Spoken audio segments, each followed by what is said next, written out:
ఎంత నమ్మక ద్రోహమైన చేయనివ్వండి, దాన్ని కూడా దేవుడు వాడుకుని అది నీ జీవితంలో గొప్ప ఆశీర్వాదకరముగా మార్చునుగాక. ఆమెన్. ఆయన మారుస్తాడండి. ఏ కీడునైనా మేలుగా మార్చే దేవుడు. ఎంత నష్టమైన, ఎంత శాపమైన, ఎంత నమ్మక ద్రోహమైన, ఎంతగా మనుషులు మీకు కీడు చేస్తాను, దాన్ని కూడా మేలుగా మార్చే దేవుడు. దాన్ని కూడా మీకు ఒక ఆశ్చర్యకరంగా మారుస్తాడు. నమ్ముతున్నారా? This is God speaking to you, the Holy Spirit speaking to you directly. Don't get stuck. నాకు అది చేస్తారు కాబట్టి నేను ముందుకు వెళ్ళలేకపోతున్నాను. No no no no.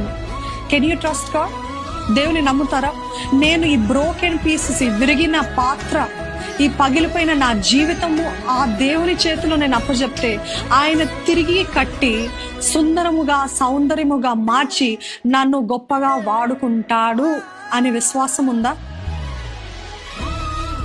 విశ్వాసం ఉన్నట్లయితే నిజంగా God will do wonders in your life.